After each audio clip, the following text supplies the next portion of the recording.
All right, what is going on, everybody? Welcome back to another video, another NBA offseason video. In this video, we're going to talk about NBA Summer League, Las Vegas Summer League, and how it just wrapped up. I want to talk about some performances, some stretches from some players in Summer League that really caught my eye, that really caught my attention.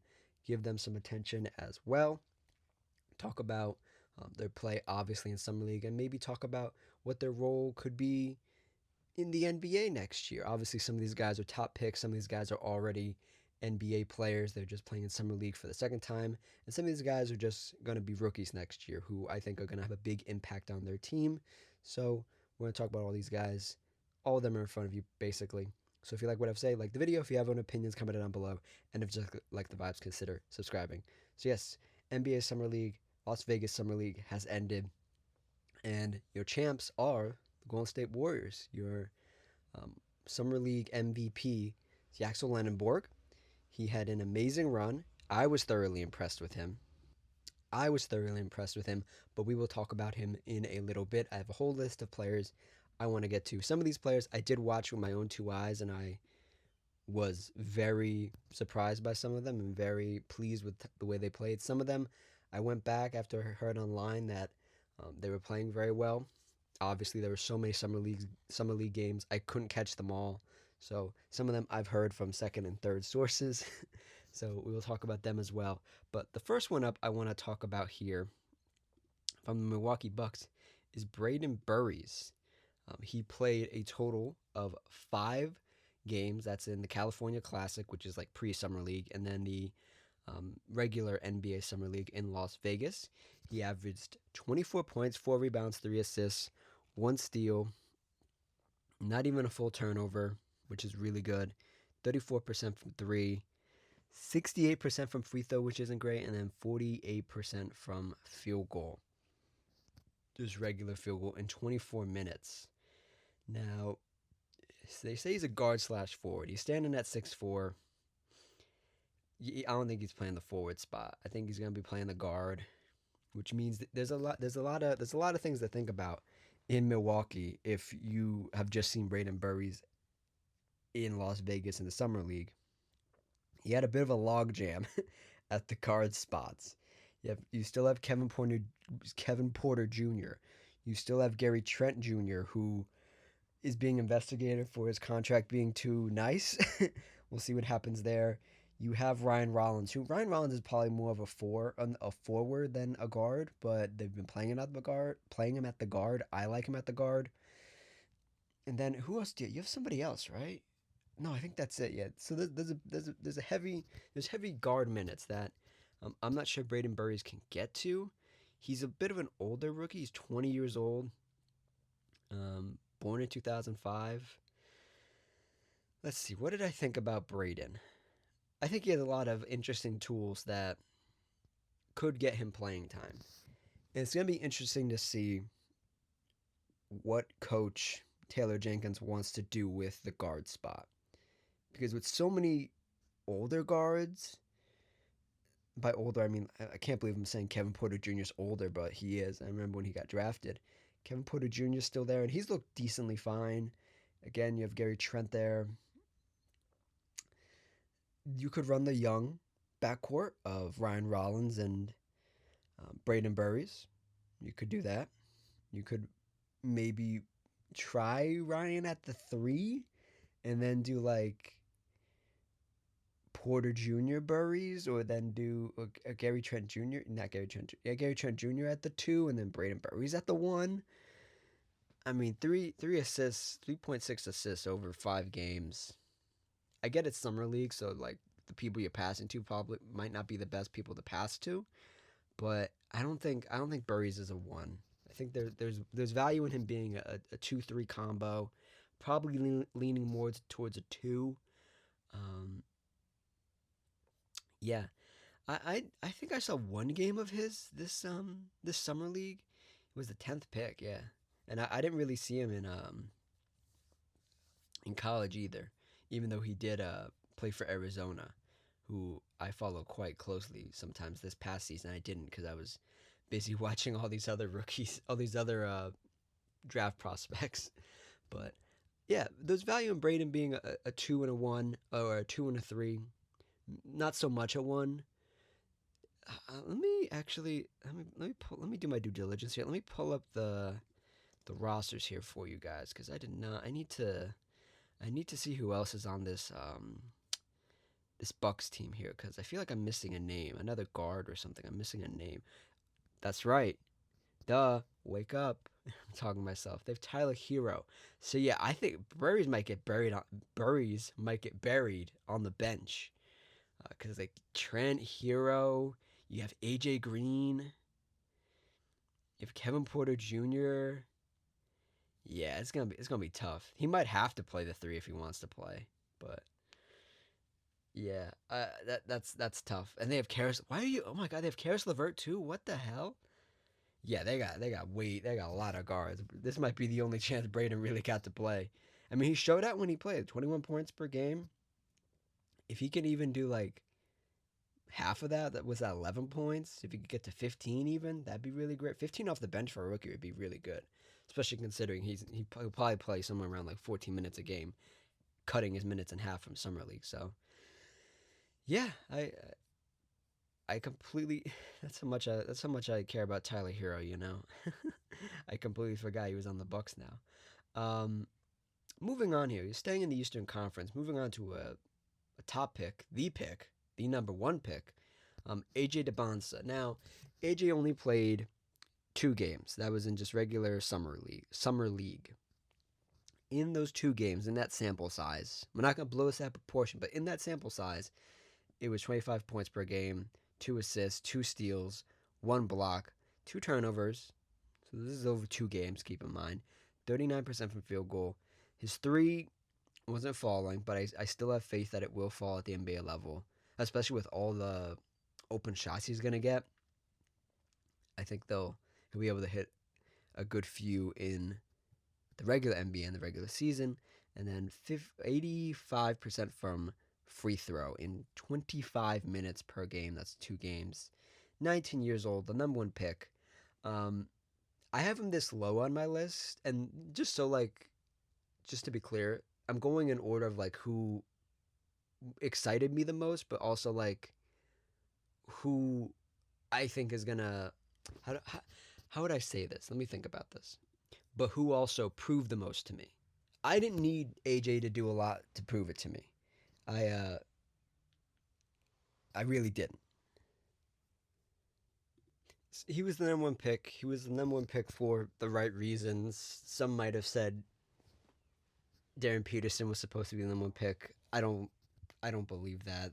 I, I have my thoughts. It's been documented. I want to focus on AJ right now.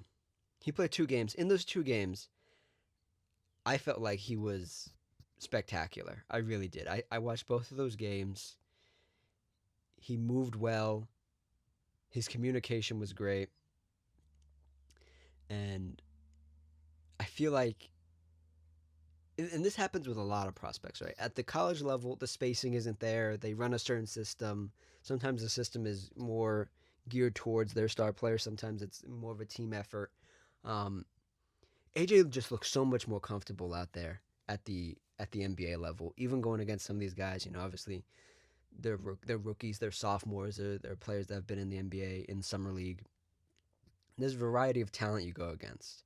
I don't think he went up against too much talent. I mean, I could look at the game logs here. I think right. Where are my game logs? Per game, yeah, per game. Is that what I want? No, I want totals. Yeah, I want totals. No, what do I want? They don't have the game logs for him. I don't even know who he played. I could probably look up who he played, but I don't think he played a lot of very talent. But in the small sample size that we did have from him, he looked decent enough. There were no concerns about him from my end. I think he just he looked like he was supposed to look. And the whole time I was watching him, I couldn't help but imagine him playing with obviously in a couple months from now, Trae Young, um, Alex Sarr, Anthony Davidson, Anthony Davis, just a bunch of these really seasoned stars and another young star in Alex Sarr. I just can't help but think about what he's gonna look like with those guys. So um, AJ Debonsa right there didn't have a lot to prove to me. He looked great every time I watched him in those two games, and we're gonna move on here to another player who didn't play a lot of games, but I felt a little bit of the impact. I felt a little bit of the impact here. Um, I wanted, this is one of these players that I did want to play more. I genuinely wanted him to play more, and I genuinely thought he was going to play more because he's one of their, he was the top pick for them, and they kind of took him in the draft earlier than he was supposed to go. And the guy I'm talking about is Morris Johnson Jr. MJJ. That's a great nickname, MJJ. What a phenomenal nickname. Sorry if you can hear that in the background again. My streets, the busiest street in America.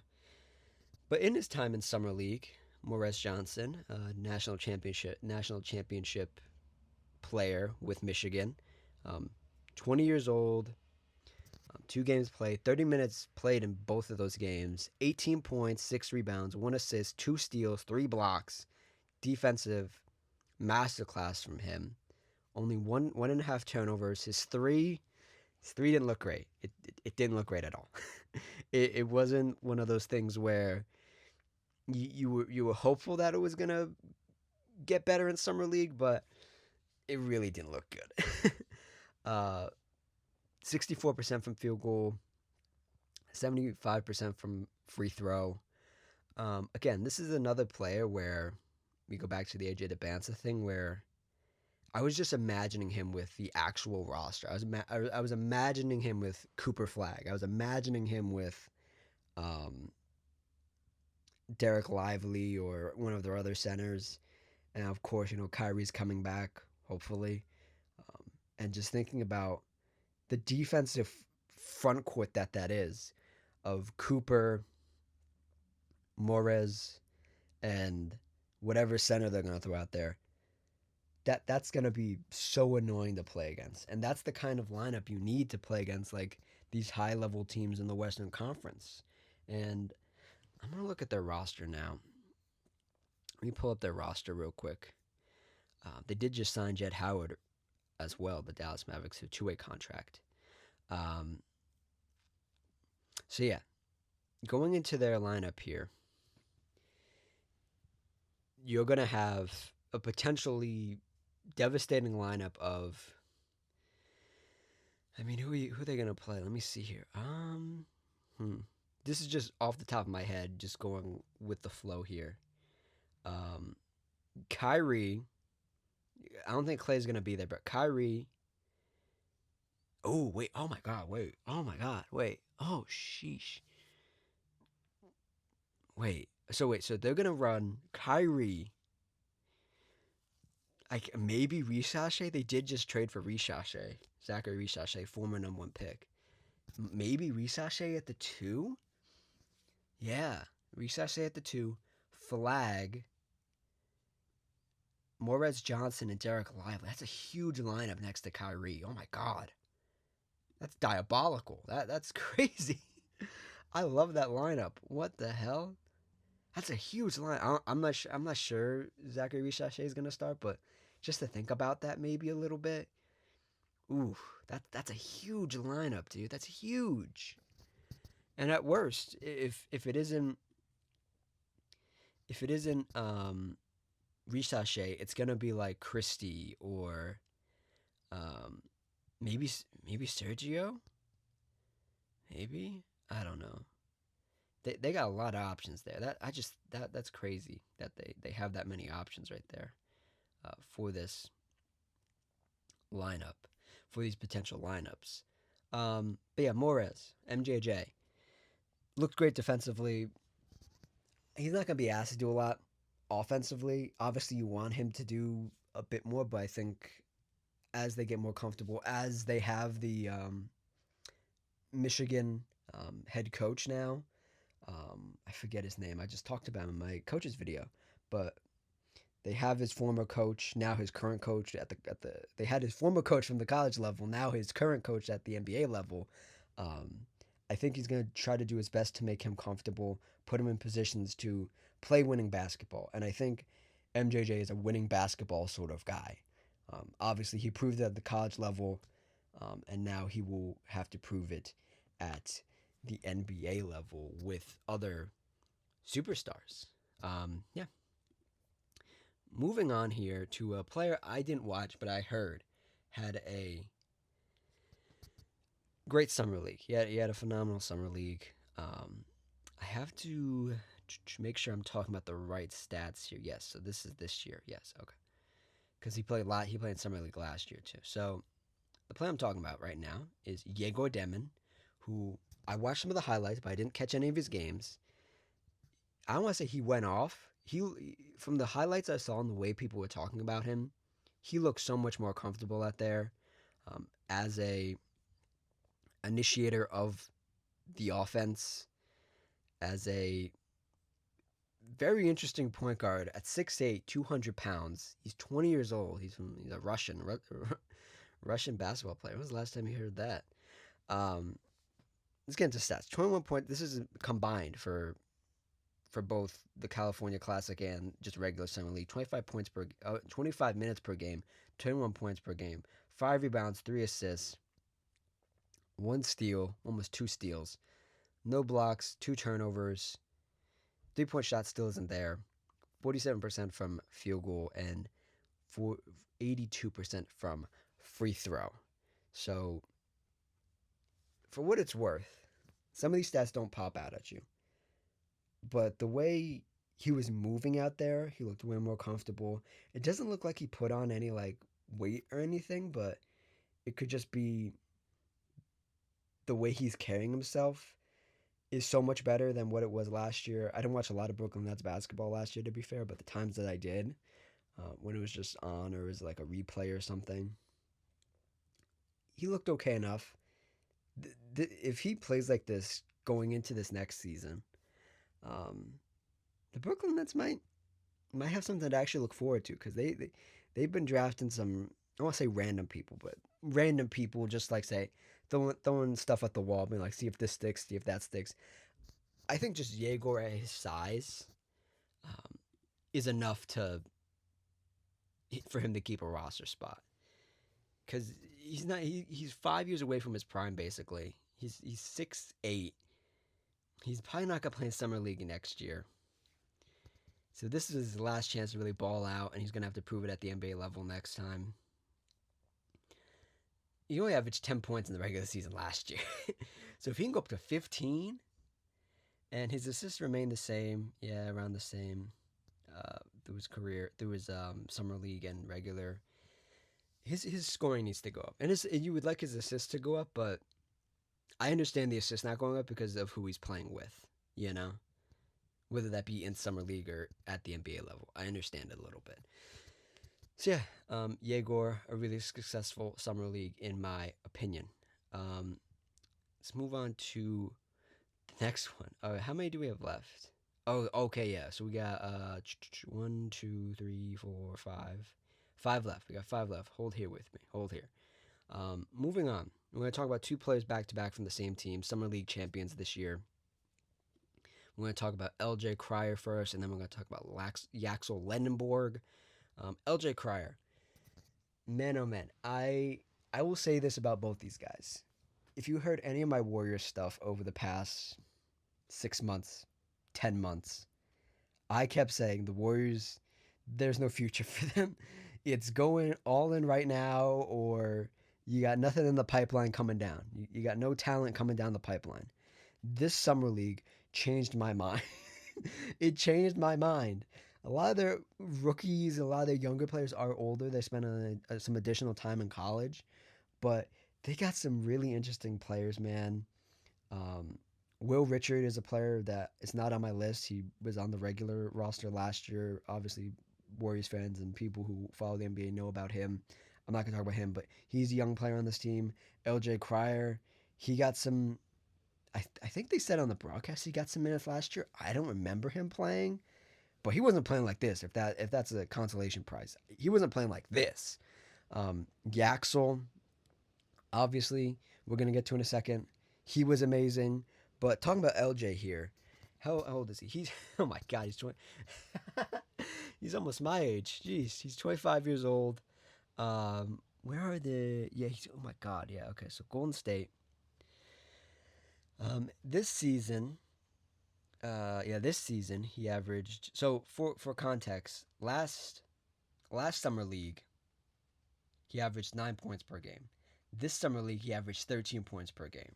And continuing with this season, 2 rebounds, 3 assists, 1 steal, 42% from field goal, 40% from three, 85% from free throw.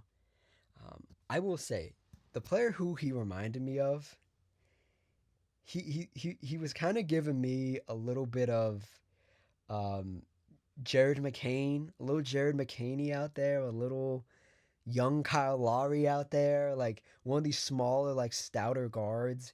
He was giving me some of those vibes, and he is bottom right for you guys right there, number 18. He was giving me some of those vibes, and he wasn't always the most like eye catching player, but in those last couple games where they were battling to win the summer league championship, he was so important. I felt like he was one of the most important players out there. He like I think he twisted his ankle at some point and he was out of the game. And the Warriors did go on a little run while he was out of the game, but then he came back and he added to that run just with his energy and his um just being out there. uh, I'm not trying to say anything like he's gonna play big minutes for the Warriors next year because the Warriors have a ton of questions that are still unanswered. So we'll have to see what happens. But yeah, man, he was incredible, especially in those last couple games. I wish I could look at the game logs, but they don't. Sometimes they have the game logs and sometimes they don't. But and then sometimes they have them out of order. So I don't I want to give you guys the wrong information here. But yeah, he was great. Moving on to his teammate in summer league and going to be at the next level as well. Yaxel Lenenborg, man, like like I said, some of these players when they're in college, especially when you're at Michigan, they won the national championship last year, so they were running a system, and Yaxel was injured throughout some of their playoff run or something like their national tournament run. Um, you don't really get to see the full grasp of a prospect. You can project a little bit. You can think, oh, this player's gonna be really good. And I thought Yaxel was really good. I watched that national championship game. I watched a couple games running up to that. He was great, and I was like, I don't know how great he's gonna be at the NBA level. How soon he's gonna be that great? Is it gonna translate immediately? Man, the I Warriors fans and people around the NBA they talk a lot of smack about the Warriors GM. I've had my thoughts about him as well. I don't think I think he fumbled the whole Jonathan Kaminga situation. I think he's made a lot of wrong mistakes. He's made some really good choices though. This choice, if he actually does half of what he did in summer league in the NBA, this was the all time best pick for the Warriors GM, all time best pick thus far. This was an amazing. This is literally the Jonathan Kaminga replacement. And I thought Jonathan Kaminga was going to be really good when they drafted him. I thought Jonathan Kaminga had potential to be like just as like an immediate example, like a very raw version of Paul George, prime like Paul George. That's what I thought Jonathan Kaminga could be. And he just never got there. And he sort of just became this run, jump, dunk, hit an occasional three, hit a couple twos guy, Jonathan Kaminga. This guy, Yaxel Lenenborg, how old is he? He's 24 years old. He's a pro already. He looks amazing. He's in phenomenal shape. The way he had a shot during this final game versus the Grizzlies for the summer league championship, where like he was in transition. They stopped the ball a little bit. They swung it to him. He got stopped at the 3 point line. He wanted to suit up for a three. He drove to the middle. He drove to the mid range and just rose up with this amazing mid range shot, and it was all cash. It was all money. And I don't think he had taken that shot all game, but it was crunch time. He needed to take a shot, just get a basket, not waste the possession, and he did it. And along with being a shot maker, which he's not going to have to be on the full NBA roster, but great, great, great defensive feel, great tangibles. I'm always talking about the tangibles, like the physicals, the length, the IQ, all that stuff. Um, he was he was he is going to be a revelation for this older Warriors team. And like I said, just in one summer league, the the Warriors front office has changed my mind to think there might be some light at the end of the tunnel after the Steph Curry era. I'm not saying Yaxel Lennon is gonna be the franchise player. He could be, but I'm not saying that right now, just based off summer league. He he's something, man. He is something, and I feel like, again, if he even plays like half of what he did in summer league, and his summer league stats aren't that crazy. I didn't even say summer league stats. 14 points per game, 6 rebounds, 4 assists, one and a was that quarter steals, 1 block, 2 turnovers, 48% from three, 47% from field goal, 69% from free throws. So his threes and his mid range goes in, and his drives to the basket go in. His free throws, they're kind of hit or miss. Um, Gosh, this guy was incredible. Um, he he might be untouchable in any trades. That sounds crazy because he's played just was this 7 summer league games. I would make him untouchable. You can't have him. He's up there with Steph. You can't have him. You can't have Yaxel. Everybody else might be on the table, but you can't have those two. No. So yeah, shout out Yaxel, also summer league MVP. Moving on to another big man, um, staying in the Western Conference now. Kaman Malawach um, was an interesting pick last year. There were a bunch of people saying, including myself, he's not quite NBA ready. He might be a little bit of a project. It might be 2 years, 3 years till he's really ready to be a starting center. Um, I hope the Phoenix Suns front office was there in full force because I think Maluach's time is now. He looked much improved from the small sample size that we got from last regular season. Whatever he did this summer coming into summer league, he looked 1,000 times better than he did in his NBA stint, his small NBA stints last year. He looked great. Let me read out some numbers for you here, right? I don't have his averages, but this is over 4 games that he played. In those 4 games, he had 19 points, 15 points, 21, 23 points. This is all back to back to back. Only one day in between all these games, basically. He had, where's his rebounds here? He had 11 rebounds, 15 rebounds, 10 rebounds, 15 rebounds. And going back again, these are defensive rebounds: 9 defensive, 14 defensive, 10 defensive, 9 defensive. This is offensive rebounds: 2 offensive, 1 offensive, 0, and then 6 in his final Summer League game. He had a bunch of steals as well. His high for Summer League was 4.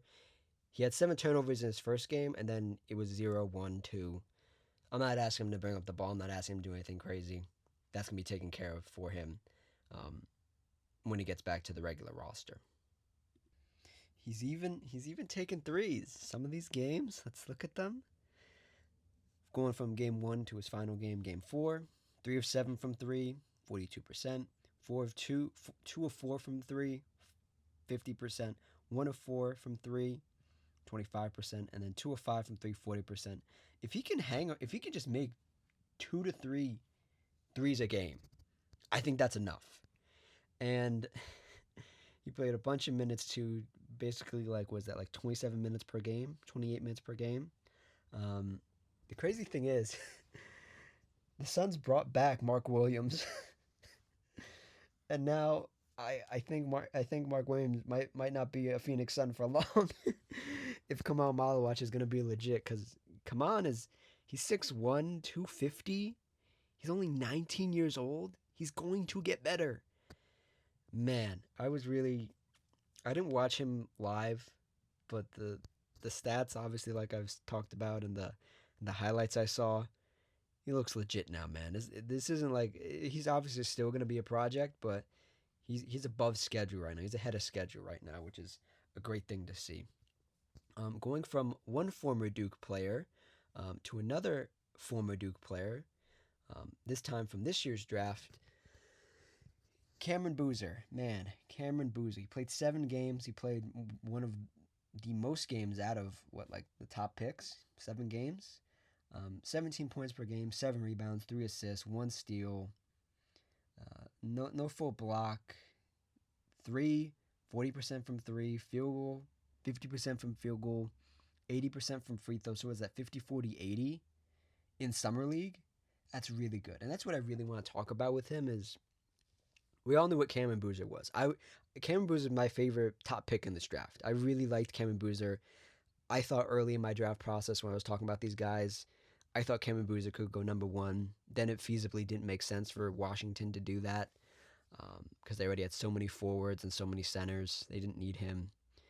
But for Cameron to fall all the way down in the draft, to land somewhere where he's going to have the ball in his hand a lot, he's going to be asked to make these big decisions, he's going to be involved in these big plays. For his shooting to look as good as it did, because everything else about him, his driving to the basket, his athleticism, that's what I was really honing in on when I was talking about him as a draft prospect. To see him walk into summer league so confident with his shot, I was shocked. I was literally when I first saw him take a 3, I was like, why is he doing that? I was like, oh, they just want him to take it. And then he made it. And then he made another one. And then he made another. He just kept making them. I was like, did he shoot like this in college? I was so confused. And I was like, you know what? Of course he has a good 3-point shot. His dad was an NBA player. He's been around NBA talent his whole life. Of course his fundamentals are good. He has a great shot too. So for me, him being this high was not just because he played a lot of games or like his stats were crazy. His stats weren't that crazy. It was because the leadership aspect of what he was doing. It was the leading by example, and on the floor stuff that you can actually see. It was the shooting. The shooting absolutely knocked my socks off. And if he can continue to do that at the real NBA level, at the NBA pro level, I will be thoroughly impressed because I did not expect his 3-point shot to be that nice, if I'm being quite honest. And now we move on to the final player here. I think the biggest winner of Summer League, personally, and I think a lot of people were blown away by this kid. 18, is that 18? 18 years old, born in 2006, from Atlanta, Georgia, went to UNC. Caleb Wilson, man. He only played 4 games. He 4 games, 27 minutes per game. This guy, he benefited so much from Summer League because he hadn't played basketball. I was so disappointed when I didn't get to watch him throughout my draft process when I was making those videos for you guys because he got injured. And literally, the game before I was going to sit down and watch a full game of his and make a video about him, he got injured. So I didn't get to talk about him. And I heard all this stuff about him, and I didn't know because when these players, because you go from high school to college to the NBA Summer League essentially, right? If you don't play in college, the only tape you really have is high school, a little bit of college, and then it's a mystery between college, draft, and summer league. So I didn't know what to expect really. This kid was everything everybody ever said he was. He looked incredible. He looked there are not enough nice words I can say about Caleb Wilson. And similar to the Warriors, like I said, where there have been times throughout the Warriors last couple years where like, what's their direction? What are they doing? Why do they keep drafting these players late in the draft, but they can't get their first round picks right? You know, same thing with the Bulls here, who Caleb Wilson is a part of now.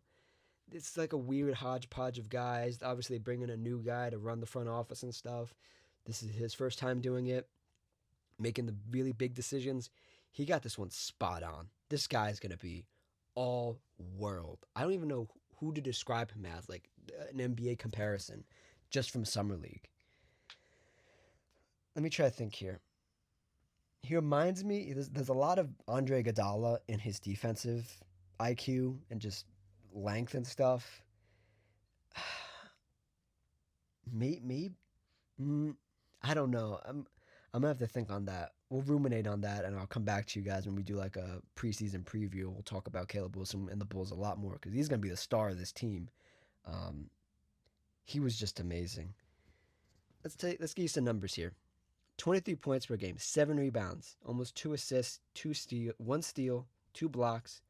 5 turnovers, not great, but I think those five, a lot that number is inflated because in that last game, it it wasn't a good game for him. He got exposed a little bit because his teammates weren't really helping him out, and he was just getting doubled, and was dribbling out of bounds and stuff. It wasn't his fault. 50% from field goal, 41% from three, 33% from free throw. Not great, but if this is his baseline, if this is the worst version of him, this is a really good version. He is something special, man, and I was so happy for him because again, I didn't get to see him in college really. I'd seen some highlights, but like I like to sit down and like watch a college prospect, and really digest their game and look at what they can do on the floor, how they're carrying themselves, how they are in the huddles. I didn't really get to see that because he was injured. And now to see him just like have a couple months off of basketball, away from the game, not being able to play, you can see he's reinvigorated. You can see he really wants it, and you can see he really wants to be in Chicago as well. And that's something that's rare these days, to want to go to. I won't say a bad environment, but a weird environment where you don't. Some years are gonna be really good, some years are gonna be really bad. I literally just saw a post about Zach Levine a couple days ago where it was like Zach Levine was an all star with the Bulls, and now a bunch of years later he's just disappeared. Nobody talks about Zach Levine. I hope for the case of Caleb Wilson, that's the opposite. That people aren't talking about him enough, and he's gonna keep going up and gonna be an all star and gonna hit all those markers that you want for your star player, your marquee star player. So yeah, that is my whole summer league wrap up right there. Um, Let me see. Let me pull up the stuff here. Let me see. Summer league. Let's see. Let's give you guys some stats while we get out of here. Most points per game, Malik Thomas. Most rebounds a game. Oh, most points per game, Malik Thomas, 27 points per game. Most rebounds per game, Kamal Malawach with 12. Most assists, Sergio Del Ria, 8 assists per game. Most threes, 4.6, Chaz Lanier.